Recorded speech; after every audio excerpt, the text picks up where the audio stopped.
ડભોઈ તાલુકાના ભીમપુરા અને કરનેડ ગામ પાસેથી પસાર થતી ઓરસંગ નદીમાંથી સફેદ રેતીનો કાળો કારોબાર બે રોકટોક ચાલી રહ્યો છે।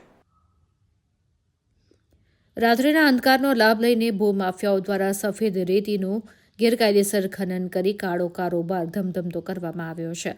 સ્થાનિકોના આક્ષેપ મુજબ ખાણ ખનીજ વિભાગ અને સ્થાનિક વહીવટીતંત્રની રહેમનજર હેઠળ આખું નેટવર્ક ચાલી રહ્યું છે।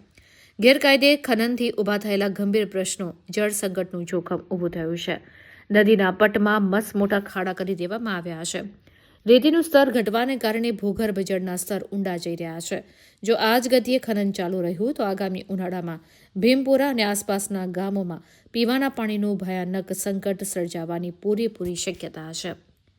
કરનેટથી ડભોઈ સુધીનો લાખો કરોડોના ખર્ચે હમણાં જ નવો રોડ બનાવવામાં આવ્યો છે, પરંતુ રાત દિવસ ઓવરલોડ રેતી ભરેલા ટ્રેક્ટરો અને ડમ્પર આ માર્ગ પરથી પસાર થતા હોવાથી રોડ અત્યારથી જ બિસ્માર બનવા લાગ્યો છે। ભીની રેતીને કારણે માર્ગની ગુણવત્તા જોખમાઈ રહી છે, સાથે રોયલ્ટીની ચોરી પણ થતી હોવાની શક્યતા રહેલી છે।